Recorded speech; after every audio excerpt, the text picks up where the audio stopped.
Hello and welcome to Strange Journeys.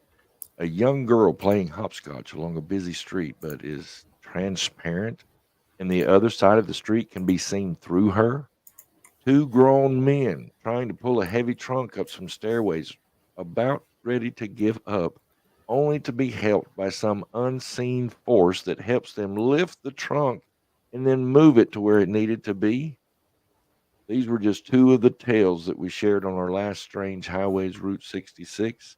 And today we travel down that strange highway a little further. So join us.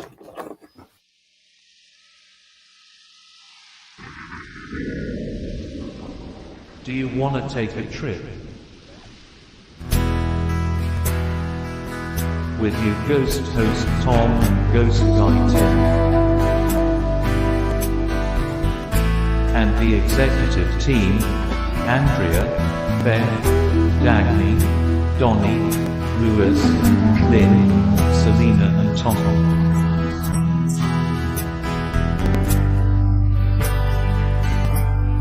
Are you ready? Here we go. Yep, here we go. I hope you're ready. So We're we ready. are. So. Yeah. Well, I'm Tom, your ghost host, and that's Ghost Guy Tim.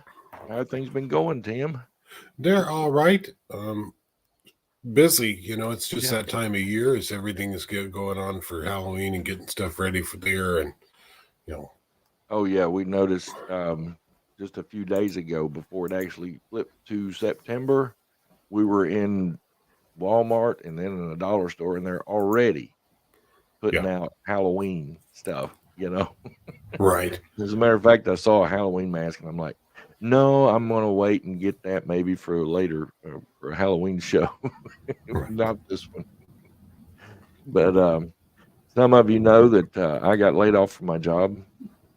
Well, Wednesday was a week ago now, and so even though I have a lot of free time, I've been doing some things to try to make up for what I've lost in my income. So I really don't have as much time as I did. So, I've got little different projects going to try to replace my income and hoping for a callback from a couple of places where I can go to work. So hopefully that'll change soon and we can get back on a semi quasi normal mode of life here again. But then what is normal for us? Right. That's what I was going to say. I just don't know what normal is. So Yeah, I think I've forgotten what normal is. Well, remember, we provide these shows first and foremost for you, the watchers, for your entertainment. And we are not by any means and do not claim to be scholars or experts in any of the topics that we choose to cover. And we're just enthusiasts and storytellers doing our best to respect individual beliefs while having fun by talking about these stories. And please remember, this show is live, so anything can happen and has happened. But nothing is edited out later. What you see is what you get. And remember, you can support us at Patreon, PayPal, Venmo, and Cash App, and the links are down below in the description. You should see those there. And if you are watching us on YouTube, you know what to do. Click that thumbs up and subscribe to the channel. Like and subscribe to all these videos that Papa Tom made. Hit that notification bell up. My work here is done now. And we would certainly appreciate that. Since his work is done, now it's your turn. Yeah, I like that He part. did his My job. work here is done now, and he's just gone. Yeah, exactly. Yeah, he's walking away. My work here is done. Also, remember, in the next few days, this episode will be available on Spotify, Google Podcasts, Pandora, and iHeartRadio. And because of that, we're not showing as many pictures as we used to, since most of those are audio only. And we are getting some listenership. I was looking at our stats the other day, and I say the other day, this morning, and we're up on iHeart, Pandora. All the numbers are going up and going higher, so we appreciate that. But also remember, on Spotify, you can leave us a message and leave us a tip if you like. There's a link following the show description there. And also, we have the new mini podcast, I'm calling it, What Do I Know? And where I just ask a strange question. I put another one up today. Just look for that red question mark. I mean, these are short little 3 to 5 minute little segments where I just ask a question and talk about some of the possibilities. So I hope you can check that out. Look for the red question mark. Now, on our last show, Tim wasn't able to be with us, but Selena was here, and we did one called "What Are We Dealing With?" And what I mean, I just had this idea of we pulled out 10 weird stories, and then at the end of each story, we asked, was it a ghost, was it a fairy, or something else? And Selena and I discussed some of these. At first glance, it would seem like it was a ghost. Right. Then, as we got to looking at other possibilities, we're like, well, maybe that wasn't a ghost. Maybe that was something else. One in particular, this shadow being was seen days and weeks before this man died, and then it was never seen again. But everybody in the family saw this shadow figure, and at first you'd think, well, that's a ghost. Well, what's that a ghost Yeah. of? I mean, and then why would it not be seen after the man died? So Selena was like, well, maybe it could be a minion of the Grim Reaper or something, getting the man ready to pass on. I don't know, but we were dealing. I mean, it just looked like we were dealing with something other than a ghost, you know. I mean, we talked about house spirits, fairies maybe, and that kind of thing. But it's a unique show. I mean, because we just told a quick story and then we discussed: was it a ghost? Was it some of them it could have been a demon, some of them it could have been a fairy, some of them it could have been something else. And one of them even brought up the possibility of black-eyed kids. And so go back and watch that one. That was a unique show. Now, on today's show, we're revisiting Route 66. And as we talked about last time, Ghost Guy Tim is currently researching and writing a new project on the paranormal side of Route 66. Right. And so Tim has done all of the work. So I'll be chiming in where I can.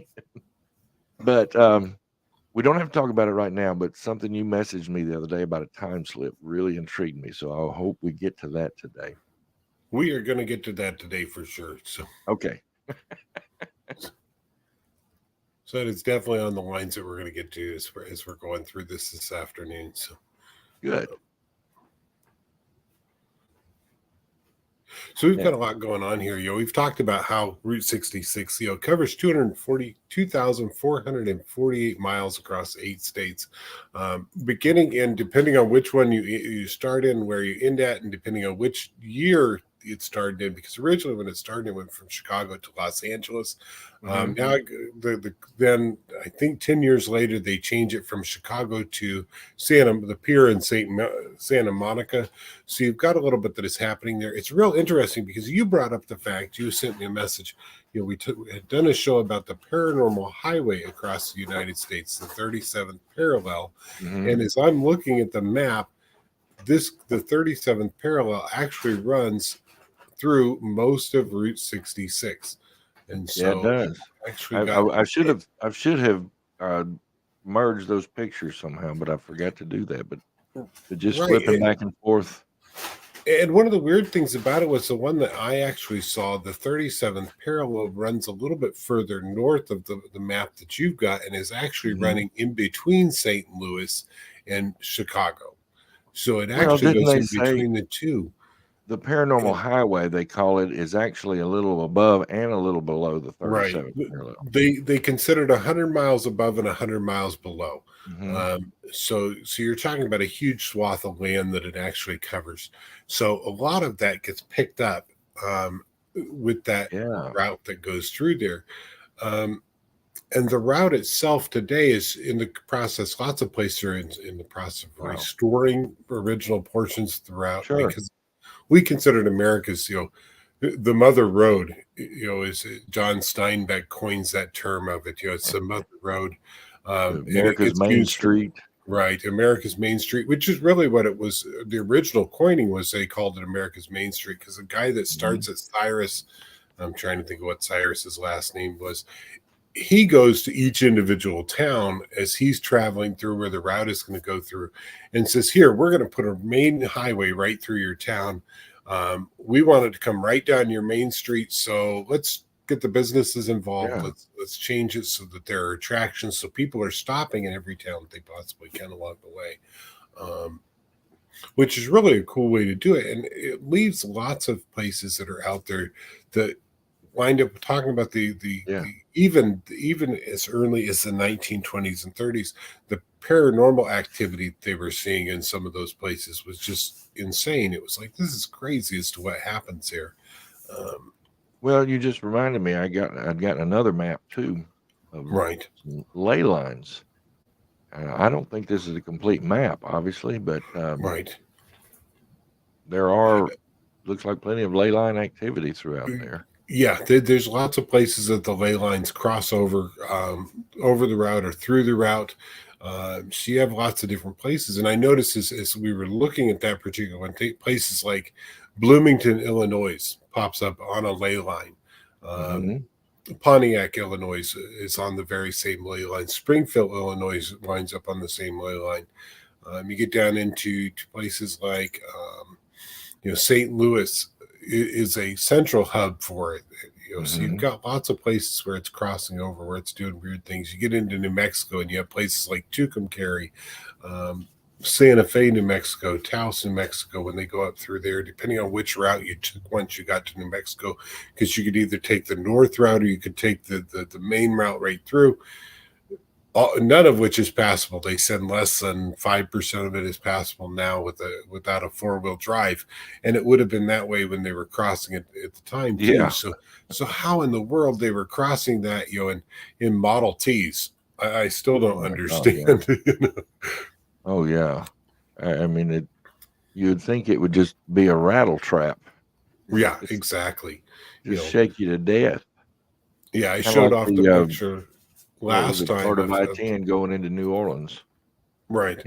It's just bump after Exactly. bump after bump. Yeah. And I showed off the picture last time of myself in the painted desert in front of that Model T that is still sitting there that was abandoned like in the Oh yeah. 1927 is the date that the car was made. So it had to be within a few years of 1927. They just leave it sitting there. Hmm. Well, I mean, they didn't have AAA. No, exactly. to So come there pick was 'em up. no place to, and you're talking a desert area, and they Yeah, just leave it behind. they didn't have any choice, and they never knew when another car would be coming through or a horse and buggy. I mean, God. Right. Oh wow. I And mean, so I last time traveled when some we rough talked, roads, yeah. but Last time when we talked a lot about the ghost stories, and we did talk about the Big Muddy Monster in Mhm. Illinois as well. We jumped through a couple states. We jumped past Texas. We jumped past California. We never even got to California, other than the fact that it went through California, which is kind of Yeah. interesting. But so we'll talk a little bit about California when we get there today. We didn't talk much about Oklahoma either, just because we were running out of time. Right. So it's really kind of interesting things that go on. But what we really discussed that we wanted to talk about was things like the UFOs, some of the cryptids that are out there Yeah. that were available. And so if we jump back into Illinois, I found a documentation. This one was the one that amazed me, and I haven't decided whether or not I'll include this in the book. And that's the Thunderbirds that were seen in the early 1970s Ooh, around yeah. Pontiac, Illinois. And there were 3 of them at one point seen in one tree. And according to the local legends, the Thunderbird is a large mystical bird. It comes in usually right before a thunderstorm occurs. It's actually what brings the thunderstorm that happens in the area. They see 3 of these birds that have about a 20 to 25 foot wingspan on Right. them. These are massive creatures. There is actually a photo of them that appeared. It actually appears out of a Missouri newspaper. Where they got the picture, I have no idea, and it wasn't even able to authenticate in any way that it would back Right. up what happened. I'm not sure if Um, that's a current AI picture or just somebody photoshopped it over the years, but they say the original was lost. So I don't know. Right. And so it's interesting. In 1972, there's actually an incident in Pontiac that occurs where there's two little boys that are out playing in the field. They're about 7 and 10 years old, and the mother calls them into the field late in the evening and says, "Hey guys, you got to come in the house." They are running back home when one of these Thunderbirds comes down and picks up the 7-year-old and carries him approximately 200 yards before dropping him. And he falls approximately 40 feet, according to eyewitnesses. I heard that. There's approximately, the Pontiac paper lists 34 people that they spoke with that saw it happen when it occurred. So you're talking about a large number of people. Yeah, this one here is actually a Photoshop. Which is you can see it around some hands there. Yeah, it's kind of an odd thing. It's actually a model that they've got that they put together, and then they've done a black and white photo of it. And it's a pterodactyl. They've done the same thing with a T-Rex and with the Triceratops here recently. And they're trying to show, here, look, we found a dinosaur. There's one of the Civil War soldiers doing it as well. It's like, where in the world did you come up with these? But they've tried their best to make them look like they were authentic to the age. Right. Yeah, 1972 would have probably been a color photo when they took a picture of the 3 Thunderbirds together that are up in the tree. The weird part is that year, I've questioned that one because that's the year too that the local high school changes their mascot to be a Thunderbird as well. I'm like, how much is that? And so after 1972, anytime you look up Pontiac Thunderbird, they don't come up with the car. They come up with the sports team from the high school. So wow, that doesn't help me very much. Thanks. Like they say today, that would make it sus, as in suspicious. Yes, exactly. I've heard that story about him picking up the little boy. That it was 2 boys out playing, right? Right. Yeah, they're just playing in a field. One. Mm-hmm. And mom says, "Hey, come inside. It's time to come in the house." Yeah. So I did find an article from one of the boys in the 1990s, 20 years after the incident. And it's with the boy that had been picked up. And he said he still has scars. He didn't show, there's no pictures taken, but he said he still had scars from both being picked up by the bird and then carried and dropped. Wow. And this was on Route 66. This was along where Route 66 would be now, because Pontiac went right through it. In fact, Pontiac today is known of this on Route 66 as the city of murals. They have 29 murals painted around town that you can go and look at that date all the way back through the beginning. Things like Victor radios and Dr. Pepper ads and Coca-Cola ads and just different things that would have been in existence at the time. Yeah, Phillips 66. The old big because they used to do them as big advertising signs. Instead of building a sign, they just paint the ad on the side of a building.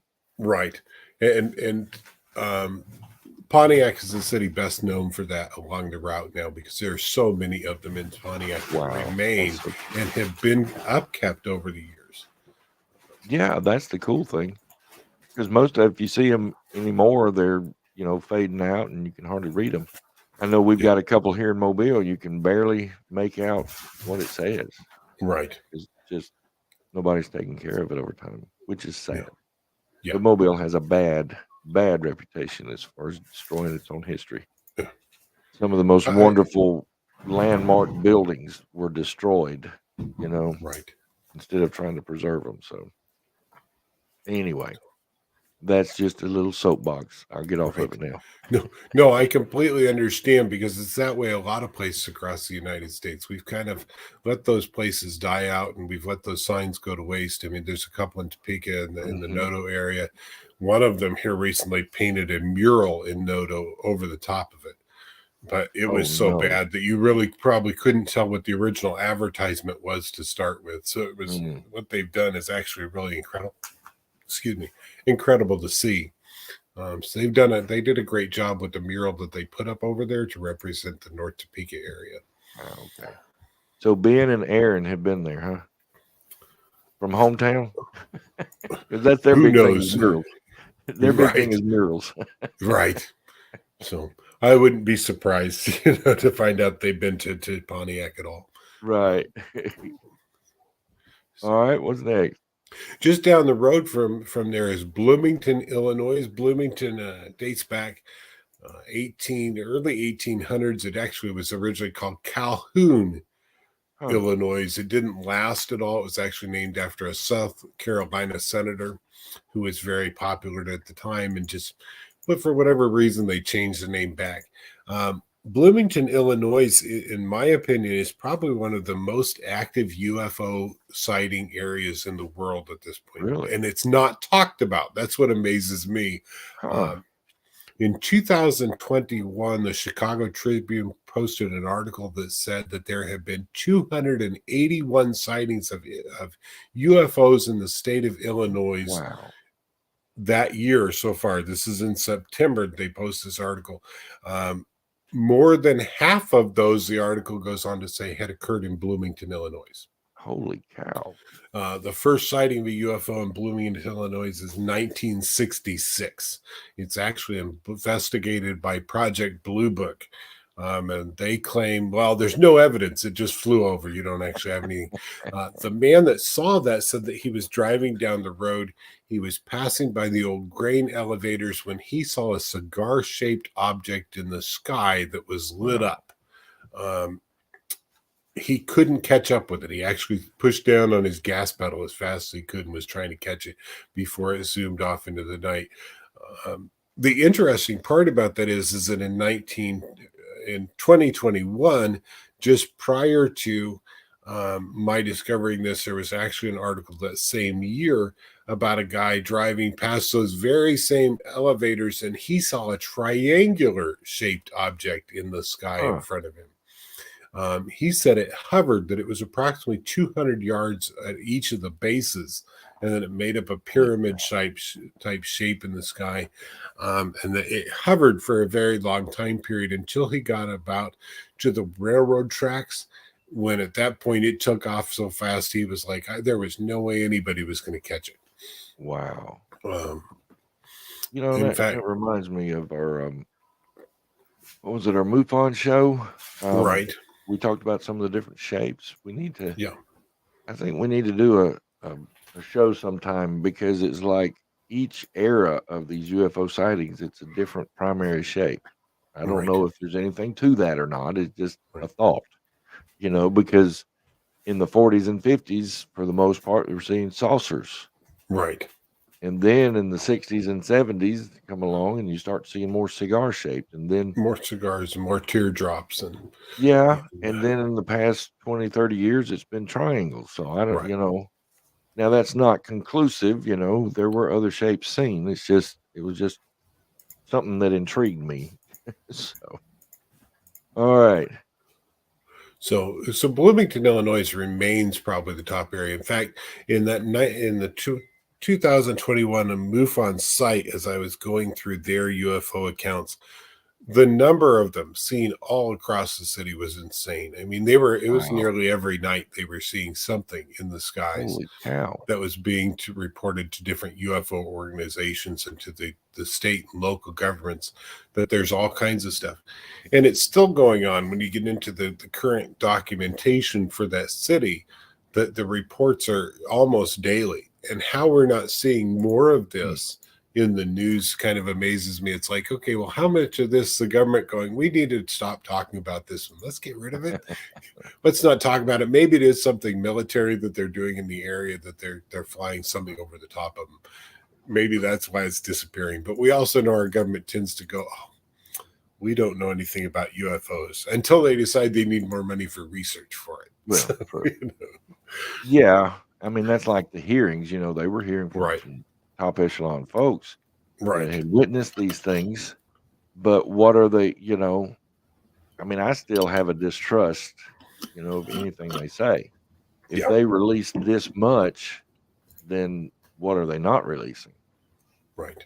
And are they really being sincere Yeah. in trying to release, say they're, being open and disclosing, all this, and just makes me sus.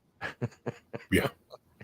I'm suspicious of, because I mean, from the very beginning, I thought they they shouldn't have tried to cover anything up, Right. in my personal opinion, because if something is flying in our airspace, that's a matter of national security, especially when we don't know what it is. Right. It could be, um, an enemy that is planning something, but we don't know that. And to deny that we're even investigating it, to me, was bogus from the get go. They are. Yeah. So if they're hiding that, what else are they hiding? Oh, Yeah. well, another soapbox. Sorry. And it's kind of interesting that we do that, because it's like, oh, we don't know anything about it. And here recently, so many of the members of the Pentagon and even at the level of Congress are now saying, okay, maybe there has been something extraterrestrial in our airspace. Maybe. Maybe. Exactly. That just, and again, because of this, and I've heard some of the other talking head experts Right. that have been investigating sightings over the years, they're distrustful of the government too, Right. because for so long they lied about everything. So why should we believe you now? Yep.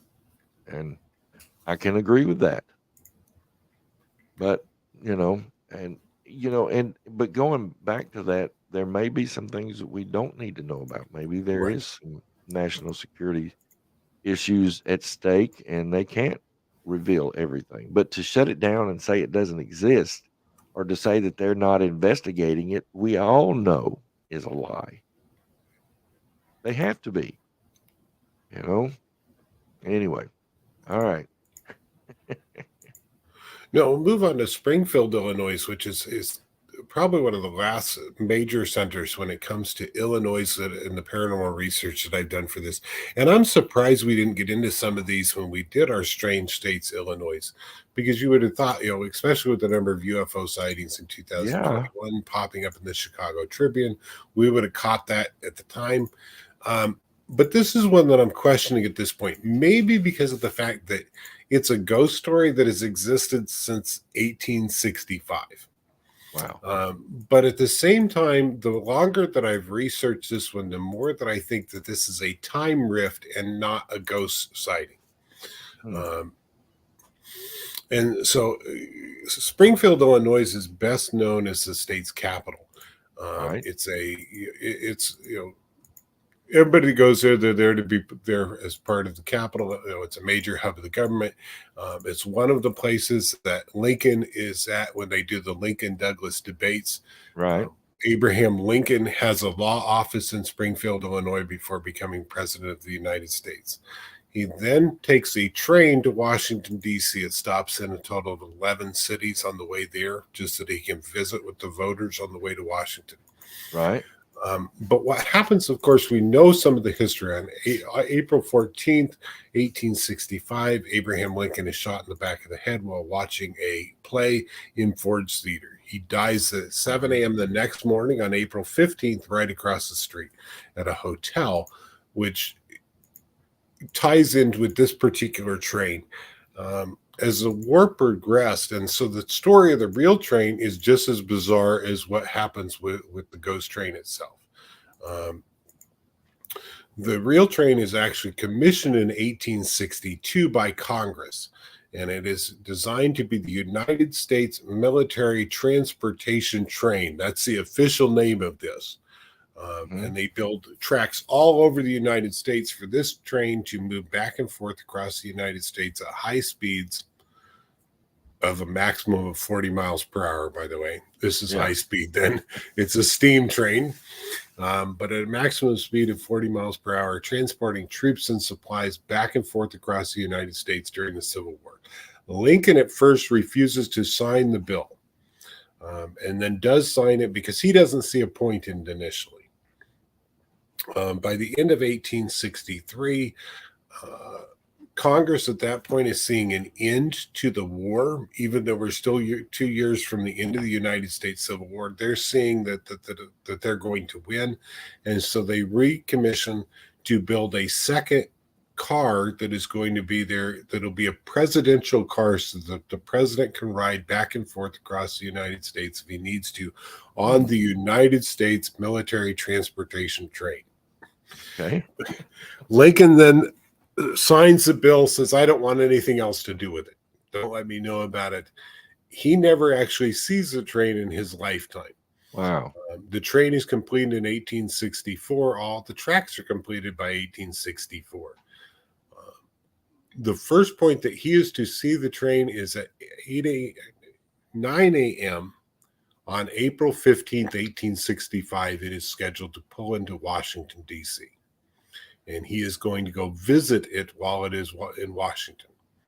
Of course, he dies that morning before the train ever arrives in Washington, D.C. Wow. They decide they're going to deck it out as his funeral train.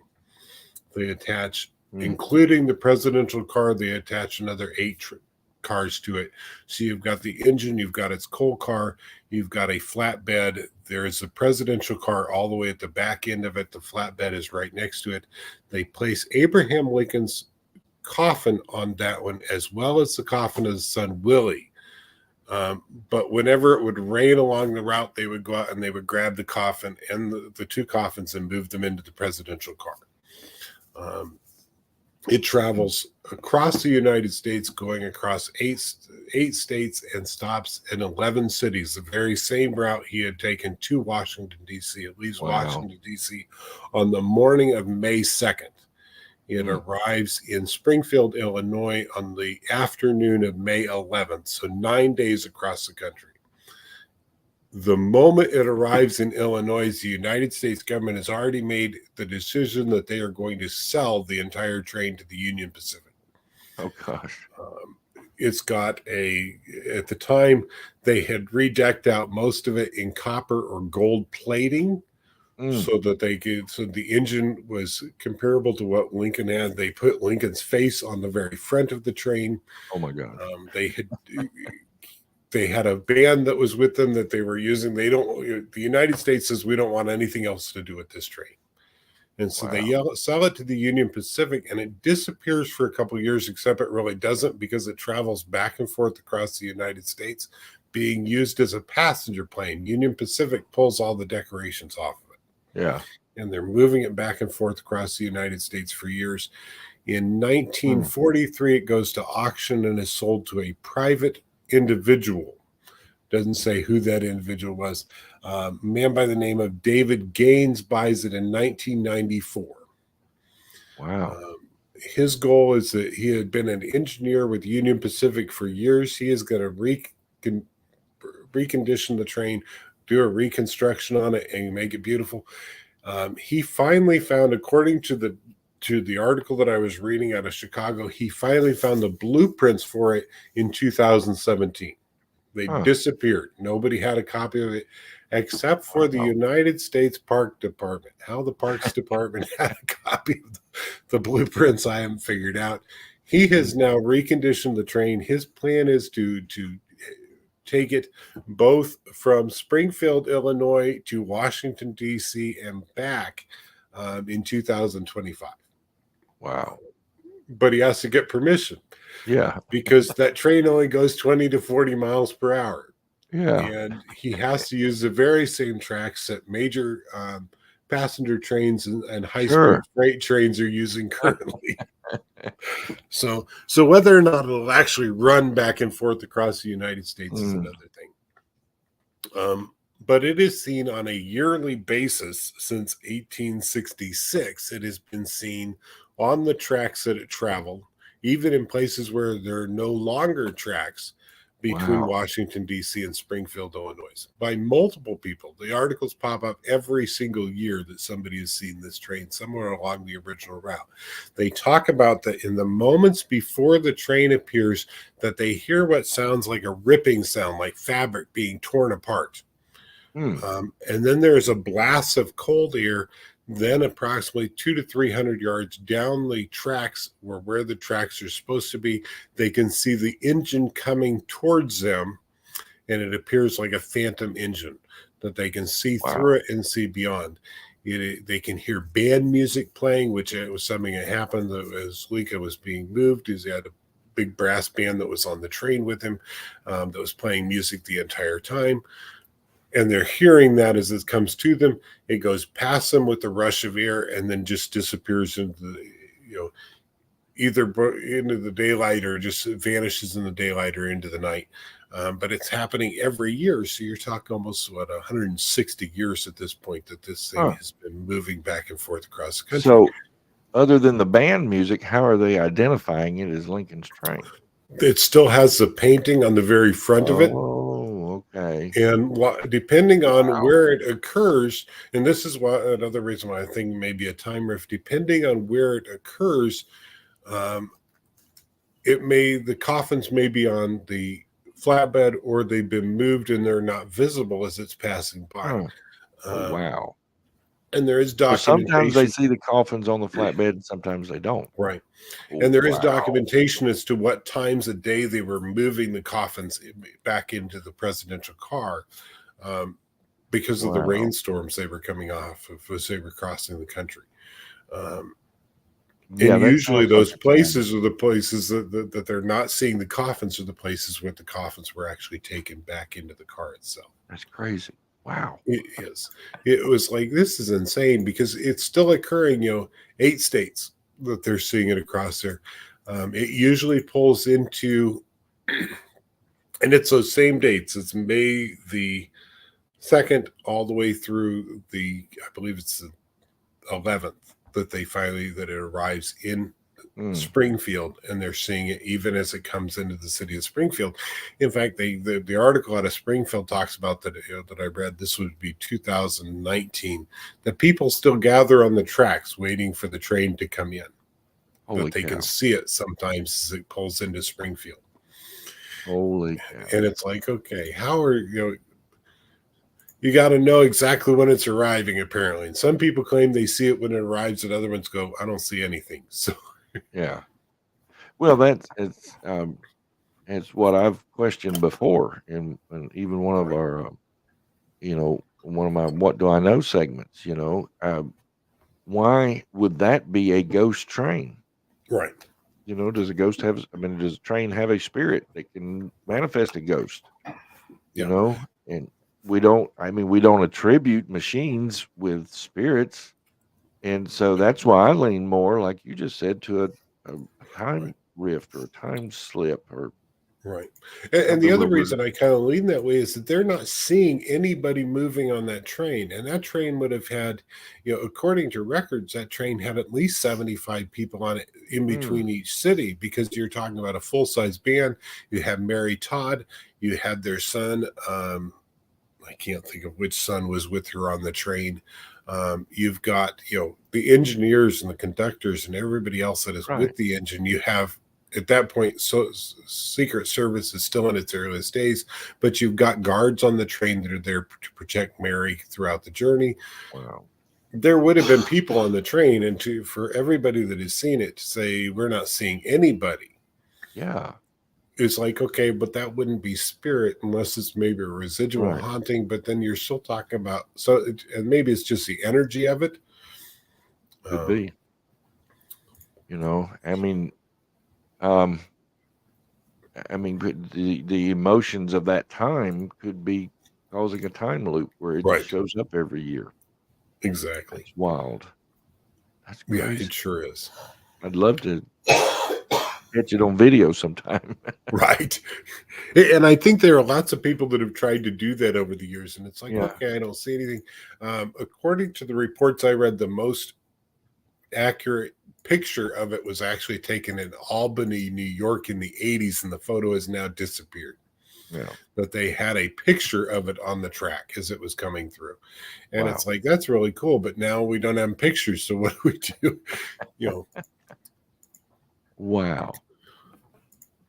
That's amazing. I mean, I'm with you there. I think it's more of a time slip than a haunting. exactly.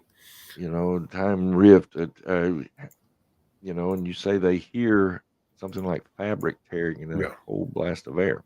Yeah. But I mean, of course, I'm no expert on time travel, so I don't know. Right. I mean, didn't really happen that way on Back to the Future Right. or any of the. It wasn't going 88 miles per hour. That's for sure. No, So- no, it wasn't. Well, Doc Brown did fix up those little special logs to get his train to go 88 miles per hour. Right. So maybe that's Doc Brown showing up, passing through. Could be. Who So knows? You know, but yeah, I mean, you know, we suppose that sound is actually a ripping of the time space continuum or whatever. But who knows? I mean, we just assume that. There's so much we assume with the paranormal. It's because we don't know, so we just accept certain things without questioning. exactly. So Exactly. Yeah, that's and it's like, wild. well, what is this? How does this work? And so I think a lot of times as we get into investigating the paranormal, that's usually one of the questions that we have is, why is it working like that? How is it working like that? You know, what's really happening? Yeah. Well, my what do I know segment I just put up Right. was about that same thing. People being touched or feeling someone touch or tug on them in these investigations. You know, is that really a ghost or is it, Right. you know, something we haven't even considered yet? So who knows? Right. So All right, let's move on down the highway. we'll jump over to Oklahoma. I know that we're going to skip Kansas and Missouri. We did quite a bit out of Missouri last time, and there's still more out there. We didn't talk about Oklahoma at all. We'll talk about Oklahoma real quick. And this was one of those that I'm like, how much of this was actually caused by the energy of the building itself? And that's the first territorial prison in Guthrie, Oklahoma. It's built in 1892. It is currently a state historical site for the state of Oklahoma, not a federal site. Because if it was a federal site, they would not be allowed to tell us any ghost stories out of it. But the more I'm seeing that as I'm doing this research, it appears more and more. Oh, the Rangers will tell you ghost stories on their own, but they're not supposed to. Right, exactly. It was known as the Black Prison because the limestone that they used had a real dark color to it. There was no insulation in this building, even though it had 18-inch thick walls. Wow. So you're talking about a huge amount of walls that were there. But prisoners died in this thing because of the fact they would die of heat exhaustion and dehydration in the summer months because there was no air conditioning, no cooling system. In the winter time, it was cold and damp inside the building, and so they would freeze to death. They die of respiratory infections. The Dalton gang spends time in the prison. Bill Doolin, who is best known for robbing trains, spent time in the prison, and he and 13 other prisoners escaped in 1896. His body will be transported back 5 years later, though, by a U.S. Marshal who shoots him while trying to hunt him down. Oh, you're not going to escape now. Right. You're not going to escape. In fact, his body is buried on the property there in Guthrie, Oklahoma. They want to make sure he stays there because they put a wrought iron cage over the top of his grave, because he told people that one day he was going to come back as a undead being, in his own words, and would continue robbing trains. So I don't think that happens anymore like it did then. So, So it's kind of an odd thing that he tells them. When they decided to close the prison down, which would be 1907, it's then sold to the Nazarene Church, and they convert it into a church and home for their minister. And it's used on a regular basis until the 1970s. It's then abandoned by the Nazarene Church. It sits empty. And here's where things get interesting. It's actually sold in 1991 to a group called the Samaritan Foundation, These guys were a cult in every sense of the word. Their leader was a lady named Linda Green. She taught her followers that they weren't allowed to speak on the telephone, that they were susceptible to vampires, and that the vampires could gain access to them by speaking to them on the telephone. Oh, wow. Of all the things that she claims. She also claims to be Christ reborn, and that she is willing to give her soul for any of her followers, and that the soul will survive on through her. You know, this However, reminds me of another story another building we had talked about. yeah, she's really kind of odd in the things that she is doing. She then gets into a legal battle with a father and mother. The father is out of Massachusetts. The mother is part of this particular cult and is there in Oklahoma, but steals the child, kidnaps the child, and takes it all the way across state lines. At which point the state of Oklahoma gets involved. They not only removed the one child, they removed 14 or 15 others from the building Wow. due to the living conditions. And the cult had even taken it upon themselves to turn themselves into a makeshift orphanage.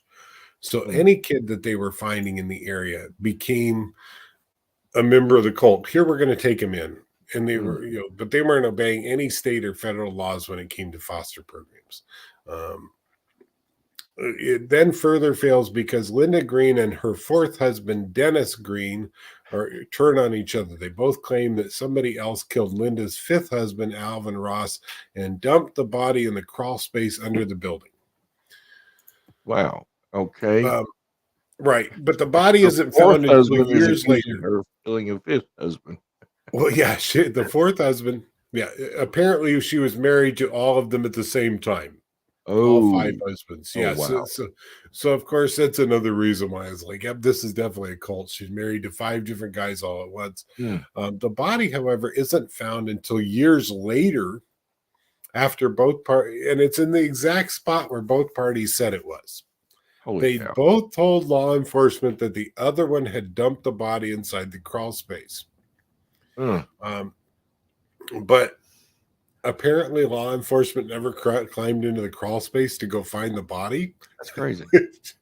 Which is like, why in the world? But at this point, it's not known whether he died due to actually being murdered or whether it was a ritual process that they used that they killed him with. I was just thinking the cops at the time probably thought this guy just got fed up and ran off. Right, that could be too. It's like, okay, of all this, it's like I'm out. So the cops at the time were like, "Hey, I would have run too." The building does have several spirits that are connected with it.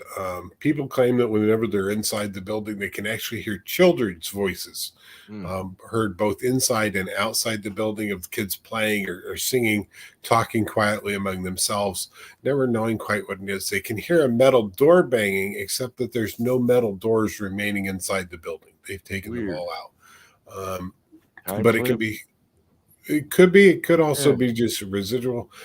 There is a woman that is heard singing near the jail's main entrance. Her spirit is also seen occasionally walking across the grounds as if she's trying to cross Noble Avenue, which is right there where the prison still sits. She's on her way she's on her way towards the prison at that point. So she's actually on the other side of the road, but she's actually trying to come towards it. She's wearing a long print dress, large hat, and white gloves. And they think it's probably the same lady that they can hear singing hymns right by the jail's entrance. Somebody probably from the Nazarene Church. The most famous spirit, though, is that of James Phillips. James was a prisoner and executed, sentenced for execution in 1907. He stood in a cell window, and the interesting part about that is that he could actually watch them building the scaffold across the street where he is going to be hung. Wow. And he watched day after day. They said it took approximately a week for them to build the scaffolding that he'd be hung from. On the day of the execution, the jailers enter his cell to find him dead on the floor. He's died of a heart attack. In fact, the coroner's report says he died of fright. we call it, what is it? Cardiomyopathy is a stress-related heart attack. So he probably scared himself to death just watching the fact that his scaffold is built there. People inside the building say that they can feel him moving around his cell when they're standing in there, like he's walking back and forth and pacing. They can hear his footsteps. Some people say that they see him from the street side as they're standing there. They can look towards the building, that he's standing in his cell window with tears streaming down his face, still remembering the gallows that are being built there right across the street, that he can watch as they're building those gallows. That reminds me of the story from our Strange States, Alabama, that Elizabeth shared about the Pickens County courthouse. Right. There's a face is seen in the upstairs, an upstairs window, and they say it's the face of a man who was doing the same thing, watching them build his scaffolding, his gallows that he was about to die in. And Right. it's the look of terror on this face, and they cleaned the windows, and it kept coming back, and they would replace the windows, the glass in them, and they would keep coming back. Right. But same thing, that they say he died of fright because he never made it to the gallows. They found his body up in that upper room where they were holding him. Right. That's crazy. Exactly. Now, getting back on track with UFOs, if we cross all the way over to Arizona, most people know about the Roswell crash, in New Mexico. But Arizona, the Kingman, Arizona crash is one that seems to be missed every time they talk about it, because Kingman really was a unique situation. The crash occurs on the evening of May 21st, 1953, when 3 crafts, not just one, 3 of unknown origin, crashed outside the city to the northeast of the Kingman Airport, approximately 8 miles. One of the men involved investigating this is Arthur Stansel. He is stationed in Wright-Patterson base in Ohio. On the night of the crash, somebody came and said to him, the base commander wants to talk to you right now. He went and spoke to the base commander. The base commander said, you are to get on a plane by yourself right now for Phoenix, Arizona. Gave him no instructions other than that. He arrives in Phoenix. They put him on a bus by himself that they have painted over all the windows with black paint, so he can't see where he's going to. Now, what happens is that he's probably one of the most credible witnesses that the United States government uses from the 1950s through the 1970s. Wow. According to all documentation about him. He is a veteran of World War II. He has a master's degree in engineering and a master's degree in astrophysicism. So this guy is incredibly smart. They're using him along the way. He is a member of Project Blue Book until they fire him, and then continue to use him as a witness because of the Kingman incident. Because he continues to claim, even today, and he is still alive at this point. He says that when he arrived in Kingman, he saw what appeared to be a teardrop or cigar-shaped item embedded in the ground. In fact, it had hit the ground so hard, it had pushed the nose of this craft approximately 12 feet into the bank. There's one up on the cliffs that they never can get to. The third one hits the ground and left a scar on the ground where it had been. In fact, people from Kingman will take visitors out to the spots where these craft, hit the ground and be like, well, up there on the cliff, you can still see the metal shavings of whatever hit the cliff. There is something metallic up on the cliff still that they've never been able to retrieve. But the other 2 crafts are complete enough that they are packed up on the back of flatbed semis and transported either to, he says, Area 51 or Wright-Patterson Air Force Base. One went back to Ohio, one went to Area 51. Wow. He described that it had as many as 4 humanoid creatures that were approximately 4 feet tall with large bulbous eyes. That they put in body bags and made disappear almost as quickly as they made the craft disappear. Right. By his own estimations as an engineer, he thinks that the one craft, the one that is embedded in the ground, partially hit the ground at more than 1,200 miles per hour when it struck the ground. And it's nearly complete. It took almost no damage from hitting the ground at that speed. Holy cow. He talks about being inside the craft itself and looking out, he could see through windows. But when he got on the outside of the craft, the windows that he had seen appeared just like the very same material, that metallic film that the rest of the craft was made out of. Huh.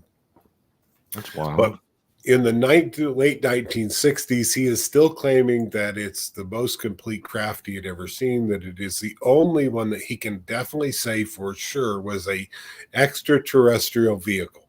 And that's when Project Blue Book gets rid of it. It says, you're not going to keep telling people that. We don't want to hear it. The government said, no, don't tell anybody. But yet they continue to bring it back as an incredible witness over and over again as Project Blue Book closes out. And he then continues to work for the United States government every time there's a crash that they think might be extraterrestrial in origin until the 1990s. So it's like, how in the world do you continue to use the same credible guy that is like J. Allen Hynek? He just don't go away. They just exactly calling him back. Wow. Oh, that's crazy. All right, where are we going next? Let's hit a few more before we call it a day. I'm actually pausing here just for a moment. You got that clock going off in the background, so that's probably what you're hearing, the song going off here real quick. You and your clocks. Yes, exactly. Now, some of these were ones, you and I talked about. Are we going to include Route 666 through Arizona? And I think let's that's just skim over those real quick.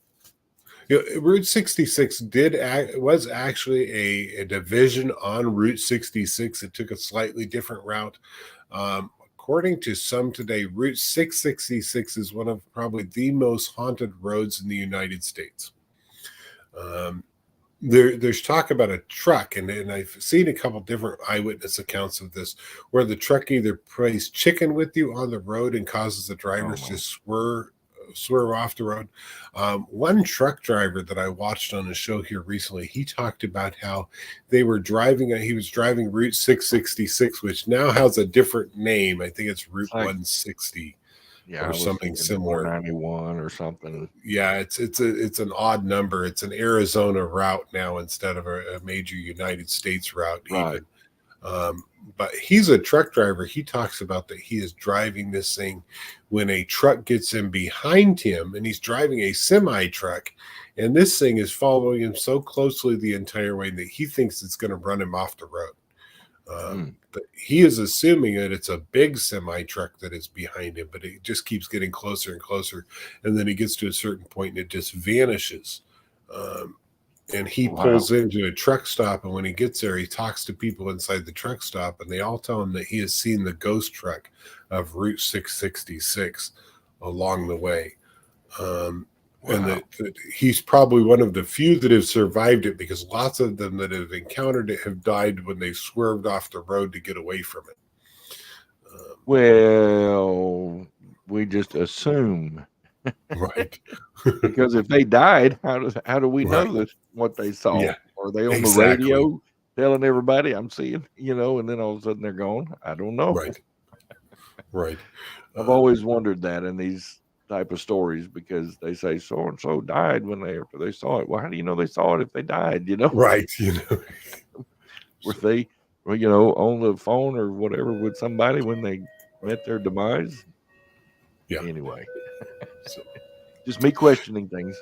Right. Then you've got tales of weird lights, things such as bolts of light that are seen flying through the sky, or strange orbs that are seen along the road, especially in the quiet sections of the road. You get drivers that are by themselves, and they'll see these orbs that are coming towards them, and they're coming through the desert near the car. It's really an odd thing that is going on. Some people are like, oh, maybe it's old stagecoaches, because some of this did follow the stagecoach lines. maybe it's a lantern light that they're seeing. They talk about things like ball lightning, which doesn't usually occur in that portion of Arizona. Yeah.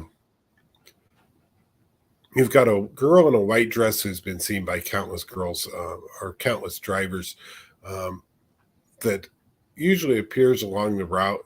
She's known that the drivers will pull over to pick her up, and then she just vanishes before they get close enough to her. They start to approach. There have been a couple drivers that have talked about that it's happened twice in the same trip, that they'll be taking a trip one direction, taking the trip to the opposite direction, and they see the same girl in about the same location. Wow. There's no real telling who she is or how she got out there. The skinwalkers is kind of one of those odd ones that they talk about, skinwalkers. In fact, there was a recent one that I was watching somebody, and she talked about how she was out delivering mail or something, newspapers or something along that particular area. She had her child in the car with her, and as she is dealing with delivering, she sees some strange creature that pops up next to the car that looks very wolf-like and chases the car. It actually leaves scratches in the side of the car. It's running. Wow. The faster she goes, the faster this thing goes. It keeps up with her, and then she pulls into a truck stop about 5:30 in the morning. And she got the child in the car with her. She runs inside with the baby and is telling them what happens. They go outside and they wait for sunrise, and they can see something stalking the outside of the area, just outside the lights, Wow. beyond where they can get to. And when they get out there, they find things like dog and wolf prints, but they don't find anybody out there.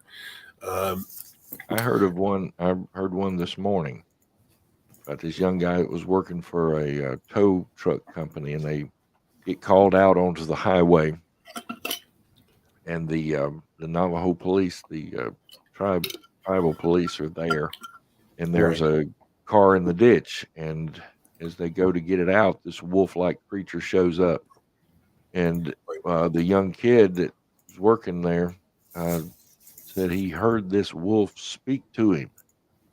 He didn't know what he was saying, but he said, "How can the wolf talk?" And anyway, the tribal police shot at him, and the man and the boy jumped in the tow truck and skedaddled out of there, just hot-footed it and gone. And they got back to their dispatch, and the last they saw was the wolf thing going toward the native police officer, and they don't know what happened to him at first. And they get back, and the older guy tells the younger guy, said, "Put on some coffee," and he's like, "Well, what for?" He's like, "Because you're not sleeping tonight." Right. Because if you go to sleep after seeing one, it could come get you in your dreams. So if you can stay awake until daylight, that means you're safe. And then they heard later that the police officer had been found mauled to death. Right. Which is actually a very Navajo belief. See, we talk about, I see these shows and I read these things, and they're like, "Oh, it's a skinwalker," and it's like, okay, but most native cultures don't have a skinwalker involved. So they've taken adaptations of what the Navajo skinwalker is and turned it into their own version. And sometimes I think some of these shows that I watch, it's like, okay, but that's not a skinwalker. That's something that is shape-shifting. It's a spirit that can do it. In the Navajo culture, a skinwalker is never named as a skinwalker. Let's make that very clear. Right. They don't call them that. They call them the Navajo wolves or the witches, and they almost never talk about them at all. In order to become one, you have to have murdered a member of your close family and eaten that person. Or eaten a portion of them to gain the power that you have. They are able to cast curses. They can change from one form to another based on whatever skin they are carrying. They can become rattlesnakes. They can become birds. They can become wolves or coyotes, whatever form they ever take. But the Navajos will never talk about them. They'll say, "Oh, have you seen a Navajo wolf?" Well, here's the story that I heard, and it's a long explanation about what's, so and so over in this clan encountered this, but they never say it was a Navajo wolf. It was a skinwalker. It was a witch. They don't want to tell that part of the story. They want to turn it into how something supernatural happened, but they weren't involved. You know, so- because if you name it as this is a skinwalker, this is a Navajo wolf, their belief is that person can then come to you because Right. you've said, oh, there's one out there, there's this witch or this Navajo wolf or the skinwalker out there. That thing knows that you're now aware that it's there and it can come get you as well. Mm. Wow. Yeah, that was just freaky because the guy said, if you make it till daylight, Right. and so without going to sleep, then you're safe. Right. Yeah. They didn't call it a skinwalker. They just had an encounter with an unusual thing. Right. As we get further into, as we almost get to California, as we're crossing California, Arizona into California, you come across Death Valley. And Death Valley is a weird place. There's actually a book that is out there, and I can't think of what it is, that is written just about Death Valley and the odd things that happen inside Death Valley, because there's this huge amount of paranormal related to it. However, perhaps one of the oldest stories about Death Valley that really is paranormal actually goes back to 1894, when you've got a guy that is related to the Smithsonian Museum who climbs up inside of a cave, because he's exploring. He's trying to find places where there could be old Indian villages, things that are mesas. Sure. And he decides he goes into this cave and he sees all kinds of bones inside the cave, things as large as cows that are inside the cave that are just bones. And he knows that, of course, wolves can do that. Coyotes can drag something that big along. However, as he is standing inside the cave, according to the original articles dating back to that 1892, he says that a large winged creature that was almost scaly and leathery in condition, that stood approximately 10 feet tall with a 18-foot wingspan, flies into the cave with him. Sure. And he identifies it as a pterodactyl. Well, didn't science change that to a pterosaur or something like that? They changed something pterosaur or whatever they're calling it now, but he identifies it initially as a pterodactyl. A flying dinosaur. Right. The interesting part about this is that Smithsonian now denies that this event ever occurred. Sure. It made national newspapers. Sure. And Smithsonian was all behind it to start with, and now they're like, no, we don't know anything about it. We've given up on that. Okay, well, that goes in our Smithsonian file. Right. Smithsonian show. One of those wonderful cover-ups that goes on. However, it's still seen today. In fact, they see approximately 4 or 5 of them over the last 50 years or so that they think are still out there, that it's one of those areas because most people don't go out and explore it. In 2014, a man by the name of Jamie Lynn goes out there and he's exploring in that particular area when he sees what looks like blood dripping off the side of a rock above him, as he's approaching these cliff faces, and he looks up and he says that he sees a leathery flying creature that flies away from him as the closer he gets to it. He describes the wingspan as being approximately 24 feet in width. Once this thing takes off, that it's a massive creature. He says this is a pterodactyl. By the time he gets his cell phone or his camera or whatever, he takes a picture of it. It's nothing more than like a little line out there. It's not very big at all. Yeah, exactly. It's like we were driving back home one day last week, and I saw this cloud configuration, and it had the profile of a face. And I was like, well, that's pretty cool. So I get out my phone, and got my phone up on the steering wheel trying to snap a picture of it. And Lynn's like, what are you doing? I was like, I'm trying to get a picture of that face that's in the clouds. And so she tried to take a picture of it. And then when I got home and checked all the pictures that I had taken, it was so far away that you couldn't, it was just tiny, tiny. And when I zoomed in on it, you couldn't really tell it was a face. And I was like, crap. But looking at it, it was pretty cool. Yeah. Never does come out the way you want it to. Yes, exactly.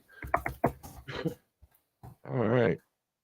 We got a couple more in California, and we'll close it out today. Yeah, let's do.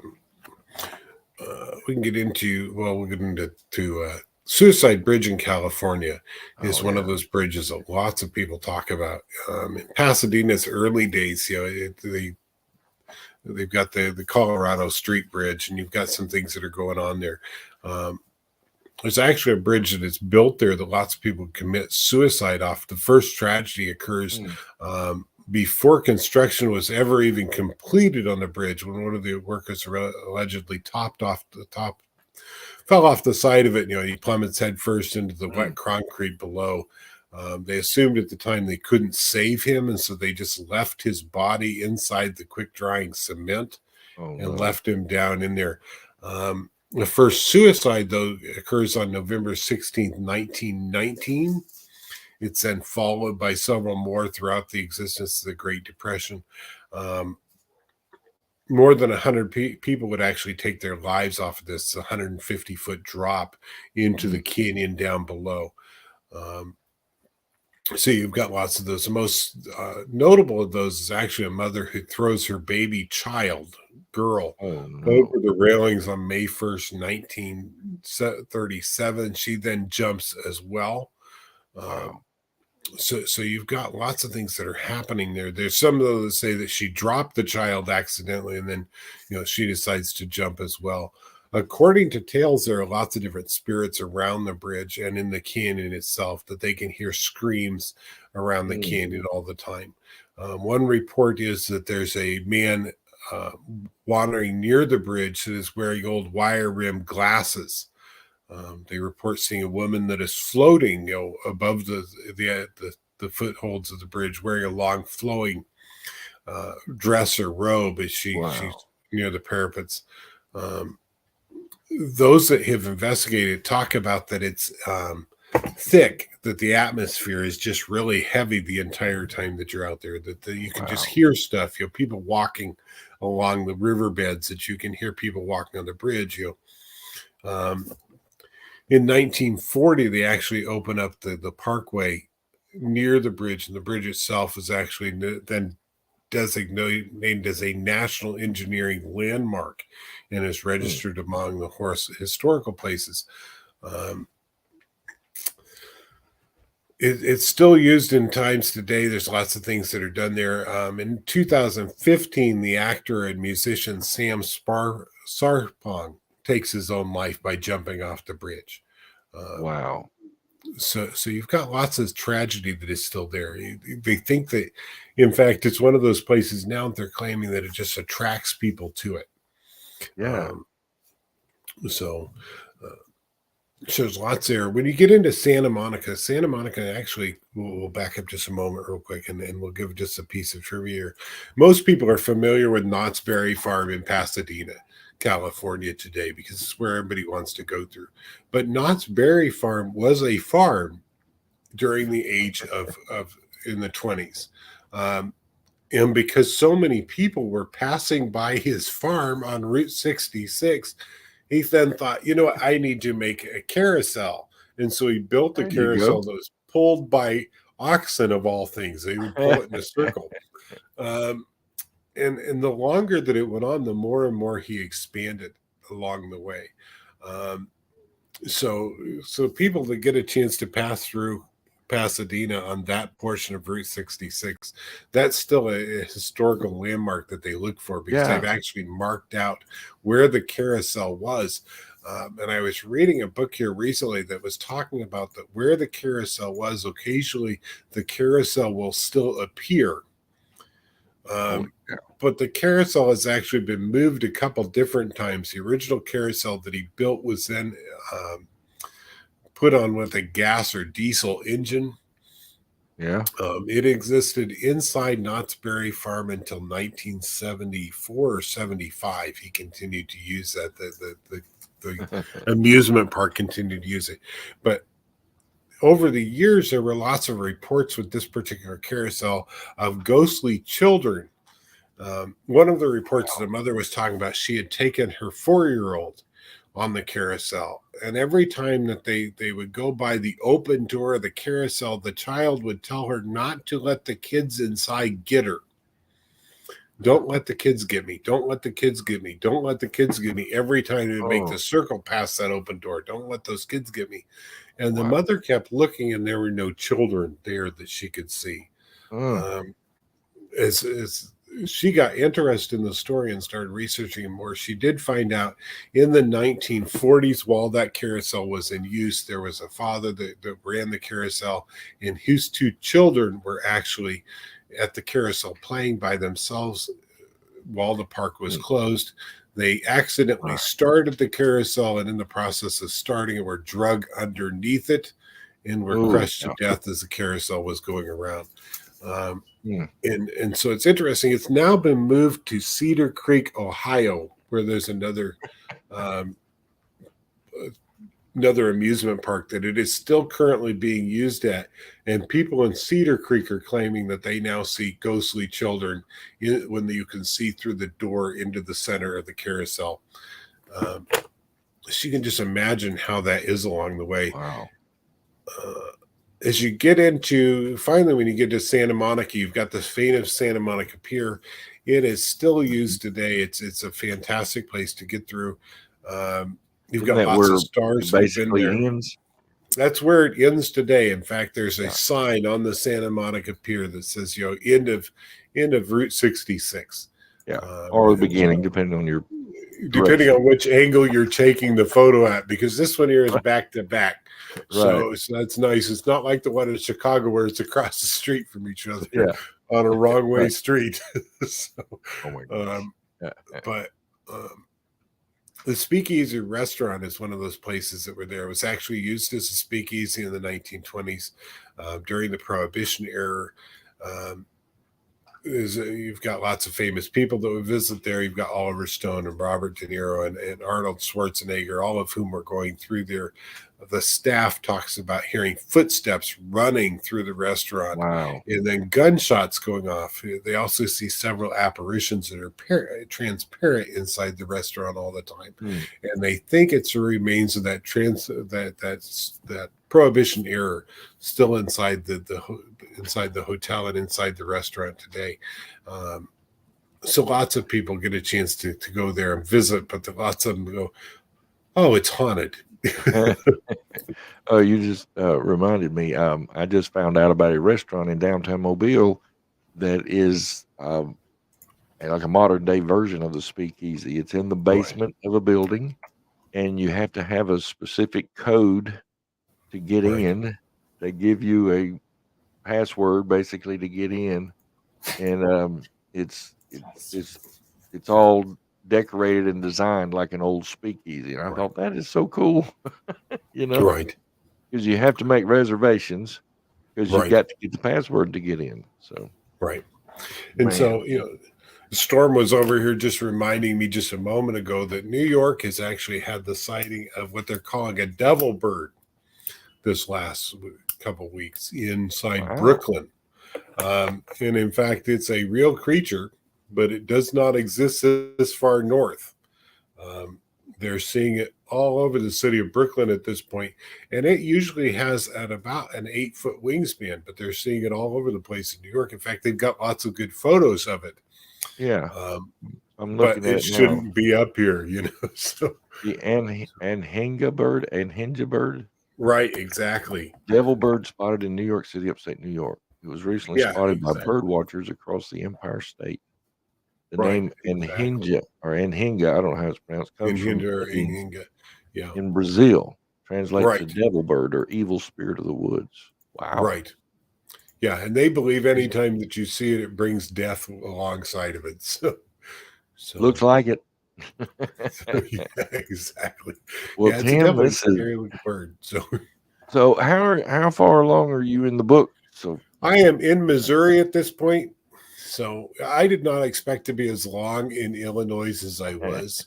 and I'd get into research and be like, okay, let's go down this. And like I said, when we got into talking about the ghost trade, when I got into that one, that took me down this huge rabbit hole that was like, Sure. Because of course, most of the states that incurs in are not on Route 66. The only Right. portion of it is Springfield, when you get to Springfield, Illinois. And so, but it was like, okay, we got this. I've got lots more research that has actually been done ahead of time. It's a matter of Right. sitting down and typing everything up and getting it ready to go. Right. I was Okay. hoping to be ready by October, but I don't know that I'm going to hit that yet. So, And October is a busy month for you, I know. yes, well, we'll find out. Historically, for Ravenwind tours, October is not a busy month. It's usually one of our slowest.